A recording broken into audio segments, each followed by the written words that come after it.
Start by opening the Cash App on your phone. Make sure you're signed into your account. Once you're in the app, you'll land on the main home screen. At the top of this screen, you'll see your current Cash App balance. It's usually in the top right corner of the screen. Once you're in the balance section, look for an option that says Account and Routing. Tap on it. This will take you to a screen where your routing number and account number are displayed. These numbers are specific to your Cash App account, and they are what you'll use when you're setting up direct deposits or telling someone where to send a bank payment. For security reasons, your screen might be slightly blurred in certain areas if you're recording, but in your app, the numbers will be clearly visible.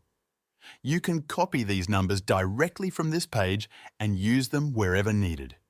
You'll also notice that under these numbers, it shows the name of the bank that Cash App uses for these services. The name of the bank is Sutton Bank. That's spelled S-U-T-T-O-N. This is important to remember because some payment systems will ask you to confirm the bank name along with your routing and account numbers. You don't need to open a separate account at Sutton Bank to use this feature. Cash App handles all of that behind the scenes. But whenever you're filling out a form to set up direct deposit, you'll use Sutton Bank as the bank name, and then you'll enter the routing and account numbers shown in your app. If you're dealing with routing numbers for business payments, stop doing it manually. I recommend using Melio to automate all your bank transfers and bill payments. It securely stores routing numbers and makes payments a lot easier.